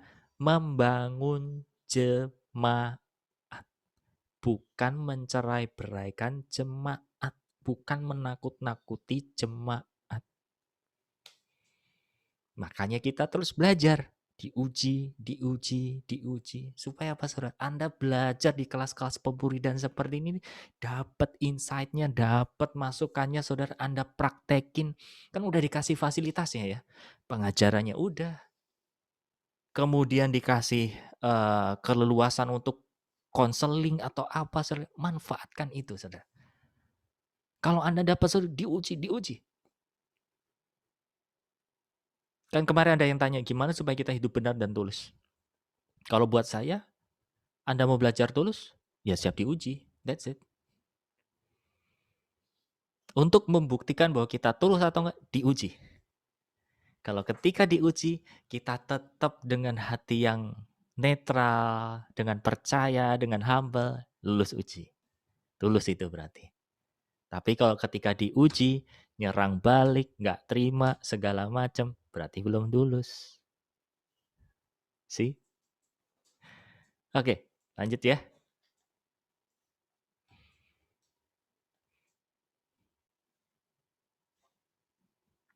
Penyembahan berhala. Iblis menyesatkan manusia dengan memaksa manusia menyembah allah-allah yang lain. Berhala adalah segala bentuk yang mewakili roh-roh yang dipuja manusia. Terafim adalah berhala yang dipuja di tiap rumah. Tepekong di rumah seseorang. Keluaran 20 ayat 3 dikatakan, jangan ada padamu Allah lain di hadapanku. Yeskel 23 ayat 37, sebab mereka berzinah. Jangan mereka berlumuran darah dan mereka berzinah dengan menyembah berhala-berhalanya. Bahkan anak-anak lelaki mereka yang dilahirkan bagiku dipersembahkannya sebagai korban dalam api. Kepada berhala-berhala yang menjadi makanan. Ulangan 32 ayat 21, mereka membangkitkan cemburuku dengan yang bukan Allah. Mereka menimbulkan sakit hatiku dengan berhala mereka. Sebab itu, aku akan membangkitkan cemburu mereka dengan yang bukan umat. Dan akan menyakiti hati mereka dengan bangsa yang bebal. 1 Samuel 15 ayat 23. Sebab pendurhakaan adalah sama seperti dosa bertenung dan kedegilan. Adalah sama seperti menyembah berhala dan terafim. Karena engkau telah menolak firman Tuhan, maka ia telah menolak engkau sebagai raja. Saudara, bicara tentang berhala, kalau di zaman dulu kan digambarkan benda-benda, ya, sesembahan yang terlihat, saudara. Tapi di zaman perjanjian baru ini, saudara, berhala itu variasi. Dan ini yang saya akan kupas untuk pertemuan berikutnya, kita akan bicara tentang keberhalaan. Supaya apa sih? Kita tuh punya ibadah dengan Tuhan yang benar. Punya peribadahan dengan Tuhan itu yang mulus gitu, saudara. Ya. Saya akan membahas berhala di masa modern. Itu kita akan bahas hari Senin. Jadi makanya saya nggak akan kupas banyak untuk masalah berhala ini. Intinya keberhalaan atau berhala itu adalah ketika kita memfokuskan diri, entah kita sadari atau enggak, ke dalam sesuatu hal di luar Tuhan. Apapun itu. Pelayanan bisa nggak? Of course. Bisa. Ya, keluarga bisa nggak? Bisa. Bahkan luka hati Anda bisa jadi berhala? Bisa. Pergumulan Anda bisa jadi berhala? Bisa. Ya. Nanti saya akan share di hari Senin yang mendatang.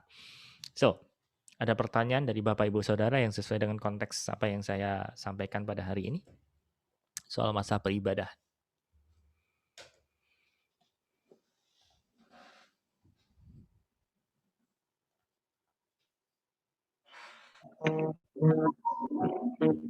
Pak Agus mau nanya, Oke, Ellen. tapi ini nggak mungkin relate sama yang pertama kali tadi yang mengenai mimpi atau apa, tapi tadi belum sempat buka mic, baru sekarang mau nanya, nggak apa-apa ya Pak Agus ya? Silakan. Ini kemarin yang temen yang saya cerita itu kan akhirnya kan suaminya itu kan dipanggil Tuhan kan Pak Agus kan. Cuman dia tuh sempat cerita sama saya akhir bulan kemarin itu dia kayak dengar kayak suara itu jelas ngomong banget kan katanya suaminya tuh mau planning ini itu gitu kan. Terus ini maksudnya kayak dapat suara emang kayak kamu bisa bertahan sampai akhir bulan gitu kan, sampai akhir bulan ini gitu kan. Nah, jadi dia tuh bingung itu suara siapa katanya. Jadi ya apa dia dimikirnya tuh suara setan katanya gitu kan. Saya juga bingung juga sih, maksudnya kok bisa kayak gitu kan. padahal ya hubungan mereka juga baik-baik aja, maksudnya bukan dalam arti mereka suka konflik suami istri atau apa gitu kan, hubungan mereka juga baik-baik aja gitu kan. Nah yang saya bingung maksudnya kok bisa sampai jelas begitu gitu. Yaitu yang pertama, terus yang kedua juga itu kan hubungan dengan yang orang meninggal. Nah terus yang kedua juga untuk saya sendiri, saya 2 kali tuh bulan ini waktu pas sore-sore gitu kayak dapat firasat tuh nggak enak banget gitu kan, dan akhirnya besok paginya memang dengar kabar 2 teman saya memang akhirnya dipanggil Tuhan gitu kan. Padahal maksudnya dengar kabar sebelumnya udah membaik, tapi tahu dengar kabar terus tahu-tahu besokannya dipanggil sama Tuhan. Nah itu terus yang ketiga juga maksudnya mungkin masih ada hubungannya, kalau misalnya dulu kan misalnya ada saudara yang meninggal gitu kan, terus suka ada yang bilang maksudnya, "Oh pantesan kayak mama suka dimimpiin orang yang meninggal," gitu kan. Nah itu, emang kayak bisa dikasih ini ya Pak, mungkin firasat atau apa gitu untuk orang yang mau dipanggil Tuhan, maksudnya, gimana itunya terus dan, maksudnya kalau buat saya sendiri kayak firasat kayak gitu kan, jadi kan pengen doain juga lah buat teman gitu kan. Tapi saat itu tuh nggak tahu kenapa, maksudnya firasatnya kok perasaannya nggak enak banget, dan saya juga nggak tahu teman saya siapa gitu kan, tapi atau firasat sendiri atau karena saya terlalu mikirin banget juga enggak sih gitu kan. Karena udah bawa doa, cuman firasatnya nggak enak banget dan akhirnya saya cuma bisa bilang, "Aduh ini Roh Kudus kok perasaannya nggak enak banget," gitu kan. Jadi minta damai sejahtera aja gitu. Tapi ya penasaran juga sih Pak itu, itu bisa dikasih dari Tuhan atau sign dari Tuhan untuk ketiga hal itu Pak, atau gimana ya Pak? Dan doanya gimana? Thank you Pak. Oke, terima kasih pertanyaannya. Sulit ya, Bu. Tapi saya coba maksimalin gini. Gini ya, makanya berulang-ulang sekali saya bilang gini, kalau kita dapat sesuatu entah apa yang dilihat, apa yang didengar, itu kata kuncinya apa? Dengar-dengeran dengan Tuhan. Jangan titik di situ. Kalau kita ngelihat sesuatu, jangan titik di situ. Kalau kita dengar sesuatu, jangan dititik di situ. Tapi kasih koma. Buat siapa? Buat Tuhan. Saya kasih 2 gambaran gini. Ini real ya.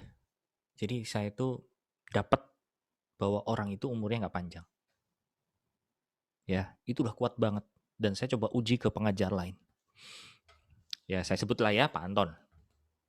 Bro, jujur, lu dapat apa? Nggak panjang, Pak. Waduh. Kita sempat titik di situ. Tapi akhirnya apa? Kita kasih koma. Tuhan, ini mau digimana ini? Kita fight atau gimana? Fight. Oke, fight. Singkat cerita, apa yang terjadi? Kondisinya berbanding kebalik. Mujizat Tuhan turun. Yang tadinya vonis macam-macam, ya, dinyatakan sama dokter sembuh. Sih, kalau kita nggak titik ya, kita masih koma sama Tuhan, kita dapat lanjutannya. Jadi kata kuncinya apa? Kalau kita ngelihat sesuatu, kita dengar sesuatu, jangan berhenti. Tapi kalau Tuhan nggak jawab apa-apa, ya doakan yang terbaik. Tuhan kalau memang ini kehendak-Mu jadi, bereskan hatinya, berdoa buat keluarganya, ya. Doa untuk hal-hal yang encouragement, Ellen. Seperti itu. Nah, bicara soal masalah firasat.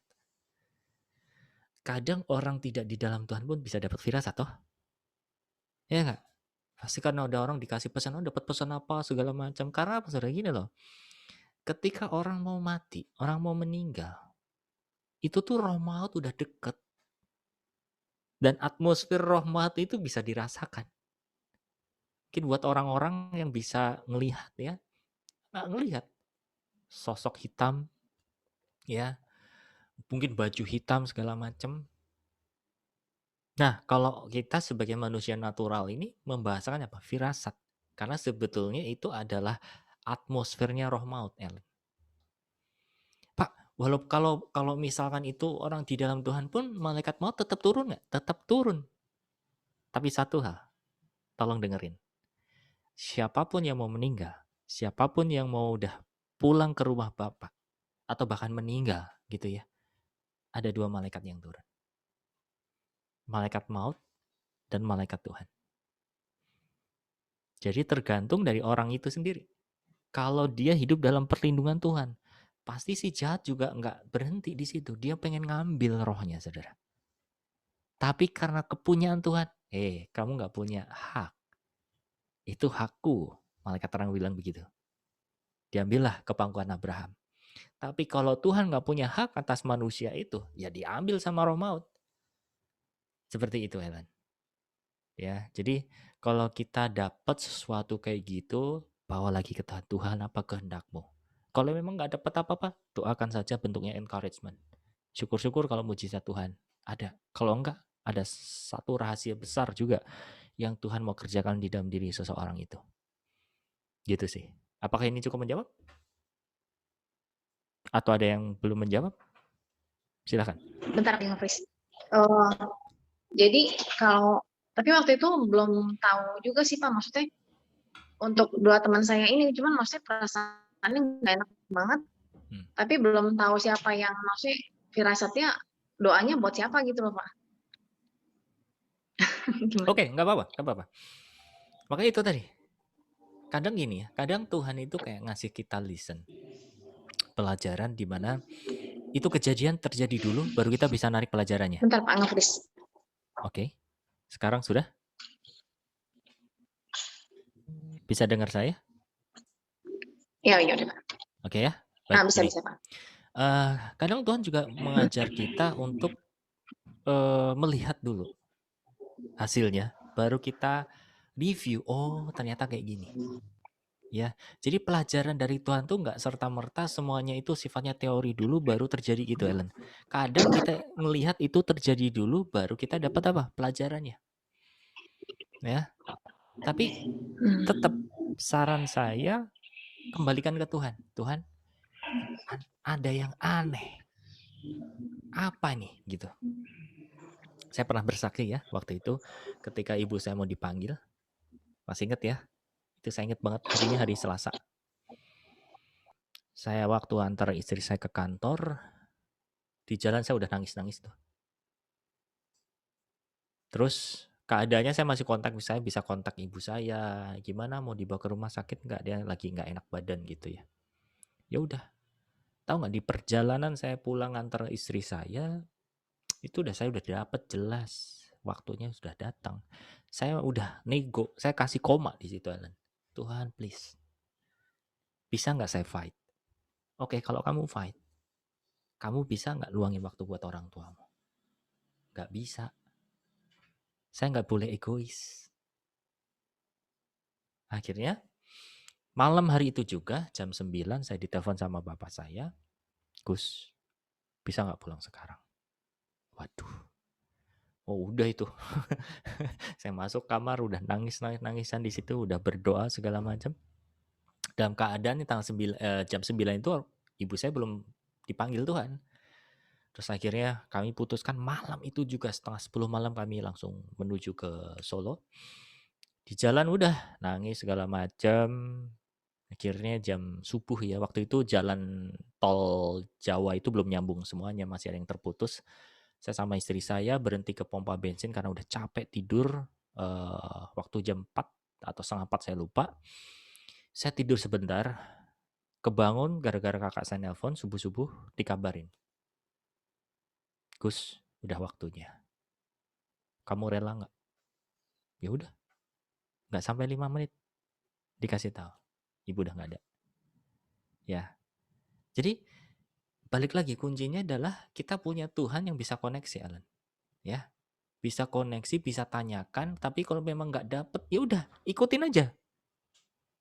Belum dapat jawaban langsung real dari Tuhan, ya udah jalani kayak apa, mulai tarik pelajarannya. Oh, ternyata firasatku tuh merasakan ada orang yang dipanggil. Kenali. Mungkin itu butuh praktek 2, 3, atau bahkan 4 atau sampai 5, Ellen, atau bahkan sampai seterusnya. Sampai beberapa kali dulu gitu ya, baru kita bisa nangkep. Tapi rumusnya itu tadi, kalau kita mau dapat sesuatu dari Tuhan, balikin dulu sama Tuhan, ajak connect sama Tuhan. Jangan serta-merta, oh saya ngelihat dapat begini, saya ini begini. Ada nggak saya yang salah-salah ngelihat? Ada gitu. Saya dapatnya kayaknya dipanggil cepet. Ternyata Tuhan, dikasih. Kenapa?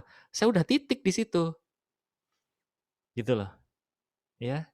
Dan saya juga dapat jiwa-jiwa orang-orang yang ngadu ke saya, dilayani, ada hamba Tuhan yang bilang ini waktunya udah deket gitu. Saya berdoa sederhana aja, enggak. Saya dapat dari Tuhan, kamu akan disembuhkan. Loh kok beda? Bukannya ini yang salah? Enggak. Tapi kadang kita titik gitu loh. Ingat nggak kejadian di mana saat Paulus dilarang sama jemaat di Yerusalem? Ingat kejadiannya? Jelas loh, jemaat di Yerusalem bisikin Paulus supaya apa? Bro, jangan ke Yerusalem. Nanti di Yerusalem kamu akan ditangkap. Relate nggak? Ingat ya ayat ini ya? Tapi Paulus ngomong apa? Enggak, aku mau tetap jalan. Karena aku tahu kondisinya apa? Jemaat di Yerusalem dia udah titik bahwa Paulus akan ditangkap. Tapi Paulus sendiri dia dapat di dalam hatinya untuk apa? Ya udah, kamu tetap jalan ke sana walaupun kamu ditangkap, aku akan pakai engkau untuk memberitakan Injil kepada petinggi-petinggi. Dan betul, ketika masuk ke Yerusalem, Paulus ditangkap raja ini, raja itu, dibawa ke sana kemari segala macam. Itu dipakai Tuhan untuk mengabarkan Injil. Nangkap poinnya. Oke ya. Oke. Thank you, Pak Agus. Sama-sama. Ada lagi? Satu lagi? Aku ya. Oke, silakan Mbak Fe. Oh, Pak Andreas mau ngomong. Pak Andreas dulu deh, nggak apa-apa. Silakan siapa dulu? Oh, Silakan Mbak Gege. ya. Wow, thank you loh ini kerendahan hatinya, lempar-lemparan. Enggak gini loh. Aku tadi agak tercengang dengan yang Agus bilang tadi yang mengasihani diri sendiri atau merasa insecure itu bukan bagian dari berhala kan. Nah, ya saya tahu sih, maksudnya pernah ikut juga kan pengajaran tentang ini dan saya juga oh iya ya itu berhala juga gitu loh. Cuman gimana dengan yang saya alami belakangan ini ya. Jadi saya ngerasanya gini loh. Saya tahu itu berhala dan saya nggak mau itu ada terus kan, berarti dalam penyembahan saya kepada Tuhan kan. Tidak mau jadi itu jadi penghalang kan gitu. Tapi saya juga nggak bisa pungkiri dan saya jujur nih gitu, itu selalu kadang muncul, apalagi kayak saya kan ini single parent ya gitu ya. Jadi ya perasaan-perasaan insecure lewat berbagai hal lah itu suka muncul gitu. Saya nggak bilang saya udah sempurna bisa itu nggak ngerasa itu semua nggak gitu. Nah, seperti yang saya alamin kemarin itu seputar seminggu kemarin yang kita ikut itu Remoka intensif kelas itu ya. Kayak yang hari Selasa malamnya itu kan saya lagi ada shocking sendiri lah di rumah setelah pemuritan Pak Gideon yang malam itu ya. Itu pribadi lah gitu. Ini saya singkat aja ya. Pokoknya singkatnya saya dapat Tuhan tuh kasih saya kisah tentang anak hilang gitulah diingetin. Dan lucunya di hari Rabunya itu kan Pak Semi yang bicara ya. Semi terakhir tuh ngomong tentang anak hilang yang dikasih cincin, kasih jubah, dikasih kasut gitu kan. Loh kok nyambung ini gitu saya pikir nih. Kayaknya Tuhan lagi ngomong apa. Memang saat itu keadaan saya tuh lagi nil banget lah, lagi netting banget lah ya, lagi negatif thinking banget dengan kayak saya tuh merasa insecure-nya tuh muncul lagi gitu. Karena saya jujur aja belum bisa settle tapi ya nggak mau juga itu jadi berhala, ngerti ya maksud saya ya gitu loh. Ini jiwa ya memang menanggalkan kedagingan dan jiwa itu tidak semudah yang dipelajari lah, jujur aja kalau buat saya nih ya gitu. Nah terus udah gitu dapat itu yang Semi ngomong, wah ini confirm gitu ya. Jadi saya lebih mendalami lagi gitu. Nah setelah itu kan hari apa ya, yang hari terakhir tuh hari Kamis kan, saya dapat lagi yang puisi dari Tuhan itu justru, yang Tuhan ngasih tahu, nih kamu tuh memang ada scar, tapi kamu lihat bahwa luka-luka kamu ini ada tanda bahwa perbuatanku tuh lebih besar gitu kan. Nah harusnya kan di situ saya terlepas ya, saya rilis harusnya ya. Tapi saya bilang lagi sama Tuhan, ini belum Tuhan, masih ada rasanya itu loh. Ya, jadi pas Agus ngomong gitu, jadi saya pikir apa ini jadi berhala. Cuman saya juga tahu bahwa saya nggak boleh megangin ini terus, harus lepas. Nah kan, terus kemudian hari yang hari Sabtu itu kita shocking kan, kita shocking bareng. Saya dapat lagi, jadi tapi saya nggak share karena waktunya nggak cukup kan ya buat yang lain aja gitu kan ya. Jadi waktu saya itu tuh saya kayak dibawa sama Tuhan, kan Agus nanya ya, lihat apa, dapat apa gitu kan ya. Jadi waktu itu saya tuh dibawa Tuhan, saya tahu banget itu adalah Tuhan Yesus pribadinya gitu ya. Dia cuman bawa saya kayak ke padang rumput gitu. Cuman bukan padang rumput yang seperti padang rumput, pokoknya daerahnya nyaman banget gitu ya. Cuman duduk di sebelah saya, nggak ngapa-ngapain gitu. Terus udah gitu, saya bawa diri saya dengan keadaan hati saya yang masih ada galaunya lah gitu ya. Dengan merasa bahwa saya kok bukan orang beruntung ya. Saya ngeliat begini, keluarga begini tuh kayaknya asik banget. Kok saya nggak ngalamin ini ya, kayak gitu-gitu loh. Itu muncul lagi, padahal itu sudah dipulihin loh sama Tuhan. Bertahun-tahun lalu, bahkan lalu-lalu lah, udah settle. Kenapa itu muncul lagi gitu. Nah terus saya lihat Tuhan juga nggak ngapa-ngapain. Dia cuma ngeliat saya terus udah gitu. Ini saya temenin. Jadi saya merasa kayak ditemenin doang gitu. Terus dia bilang gini, nggak lama dia bilang gimana, udah hilang kata gitu, udah enak. Saya bilang jujur sama Tuhan, belum Tuhan, masih ada gitu. Nggak apa-apa, sini saya temenin lagi. Jadi Tuhan, makanya saya pikir gitu, ini kenapa Tuhan tuh kayak mengexcuse perasaan itu ya di saya gitu. Ini kan berhala ya. Kenapa dia mengexcuse itu? Cuman saya juga merasa ini nggak menghalangi saya sama Tuhan juga. Saya juga heran, makanya saya bingung banget loh beneran itu ya. Ini gimana sih maunya Tuhan gitu kan? Jadi sampai terakhir penyembahan itu ya karena waktu akhirnya selesai. Cuman saya lanjut tuh. Saya lanjut sampai di terakhirnya tuh nggak ada terakhirnya sebenarnya ya. Jadi ngerasa tuh Tuhan tetap di situ. Terus akhirnya saya dapat pengertian sendiri bahwa oh Tuhan, saya dari tadi ngomong kayak gini tuh bilang sama Tuhan begini karena memang kayaknya saya cari perhatian deh sama Tuhan gitu. Supaya Tuhan tuh memperhatikan saya gitu. Saya bilang saya belum Tuhan, masih nggak enak gitu. Nah akhirnya saya tuh mendapat kayak perasaan, rasa yang saya rasain tuh emang dia itu bener-bener yang sahabat, yang bener-bener nggak maksain. Artinya bukan berarti kalau misalnya ini saya punya ada suasana hati yang nggak enak, saya deket Tuhan, pasti Tuhan kasih cabut semuanya, perasaan itu damai sejahtera. Itu benar. Cuman ada kalanya seperti ini gitu loh. Tuhan tuh pengen nunjukin, ini buat saya ya gitu yang saya rasain kemarin. Nunjukin bahwa dia tuh penyertaannya itu yang benar-benar sempurna gitu. Pernyataan itu benar-benar dia tuh nggak pernah ninggalin, even saya dalam keadaan belum beres gitu loh. Nah tapi saya juga jadi mikir nih gitu. Ini benar-benar kondisinya seperti itu, Tuhannya tuh seperti dalam tanda kutipnya mengexcuse perasaan itu demi menyatakan dirinya ke saya, atau memang itu daging saya yang kuat memegang berhala itu dengan pemikiran itu gitu kan. Sementara saya tahu bahwa itu salah satu berhala dan menghalangi saya, dan yang nggak bikin saya nggak lost gitu ya. Nah, kayak gitu tuh. Jadi saya bingung jujur aja. Ini complicated jadi kayaknya tuh.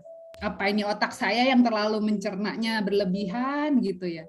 Gitu. Tapi itu yang saya alamin. Gitu Pak Agus. Gimana tuh? Oke, thank you Mbak Fe buat keterbukaannya. Saya akan persingkat jawabannya. Gini ya. Kalau kita punya luka, kita punya perasaan yang belum secure ya, kita nggak datang sama Tuhan, kita biarkan itu terbuka, menganga, kekosongan itu kita biarkan kosong terus, itu pasti akan jadi berhala. Di mana letak keberhalanya? Ini akan saya banyak ngomong nanti ya di hari Senin ya. Di mana letak keberhalanya? Fokus hidup kita akan sibuk untuk menyembuhkan luka-luka di dalam diri kita. Kita akan sibuk untuk nutupi kelemahan-kelemahan kita. Sehingga apa? Kita fokusnya kepada kelemahan kita dan bagaimana cara menutupinya. Bahkan ini kadang-kadang bisa tanpa disadari loh. Adanya di bawah banget. Tapi hidup kita ternyata udah di-drive ke situ. Nangkep ya? Keberhalaannya di mana? Di situ. Nah, tapi ketika kita mulai sadar kita ada luka dan mengizinkan Tuhan menyembuhkan itu, memulihkan, kita sebenarnya sedang melepaskan berhala kita, Mbak. Beralih kepada Tuhan. Gitu loh. Jadi memang pada proses. So, saya mau ngomong sama semua yang ada di sini, Bapak Ibu Saudara sekalian. Saya itu dulu anak tertolak. Hidup saya banyak kosong, saudara. Banyak hal di dalam perjalanan hidup saya nggak punya gambar orang tua, didikan, segala macam. Sehingga hidup saya ke drive-nya hanya ke situ. Gitu loh. Bahkan setiap kelemahan saya jadikan barrier. Yang pernah saya bilang, saya nggak suka konflik. Kenapa? Karena ada kosong di situ. Karena saya nggak suka konflik, saya selalu menjauhi konflik. Nangkep maksud saya? Saya nggak mau berantem sama orang, saya mau nggak debat sama orang, makanya saya menjauhi itu supaya apa?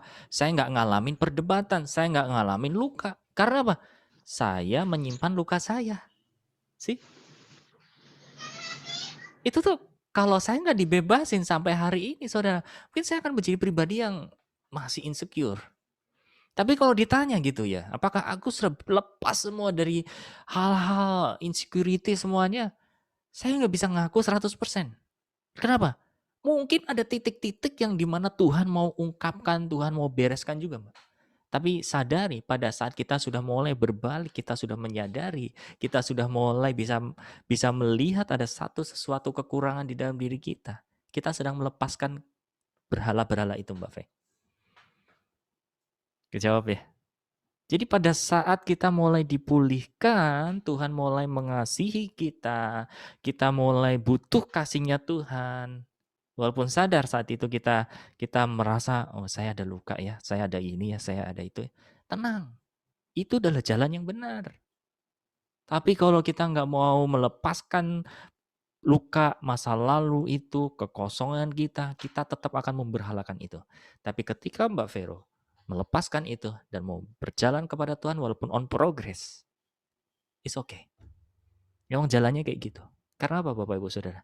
Bicara soal masalah kejiwaan, emosional, saya mau bilang di sini, itu nggak bisa dilepasin gitu aja. Lepas semua luka-luka, enggak. Kotorannya bisa, tapi kerusakannya harus didandani sendiri sama kasihnya Tuhan. Gitu. Cukup menjawab? Iya benar, makanya saya juga heran kenapa Tuhan tuh kayak nggak maksa saya untuk mengangkat semua gitu waktu saya ketemu dia gitu kan.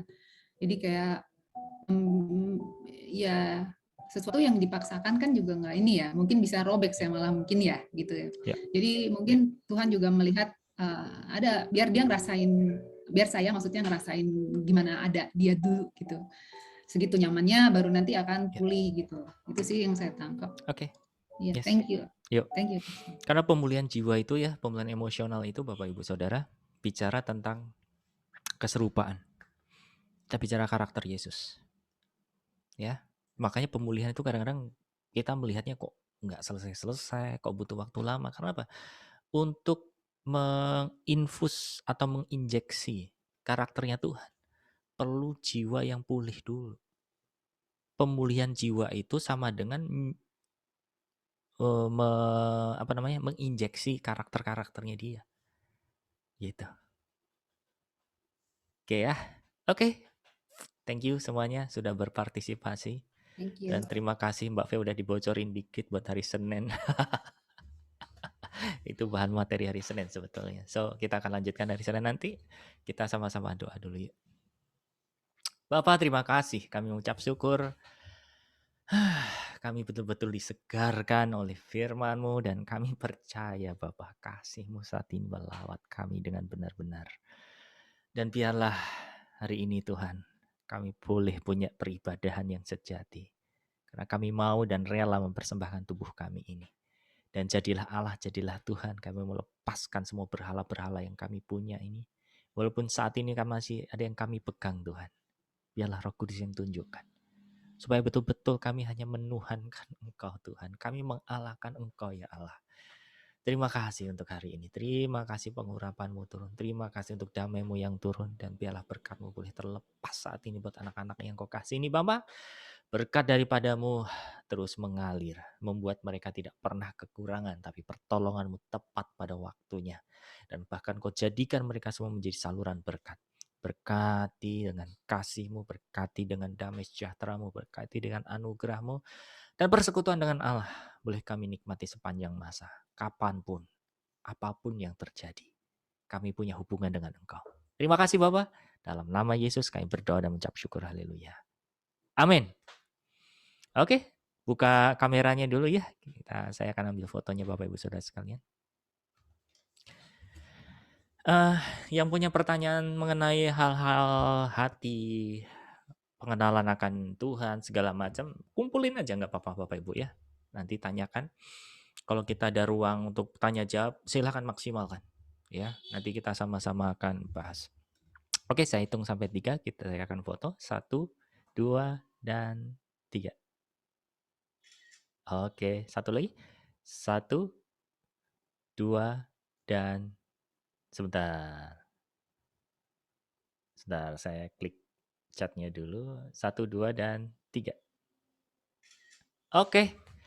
Terima kasih buat hatinya, Bapak Ibu Saudara. Selamat Terima kasih, beraktivitas bagus. dengan Tuhan. Berkat Tuhan terus. Pun ya. Kasih bagus. Bagus. Halo semua teman-teman. Ini Besen.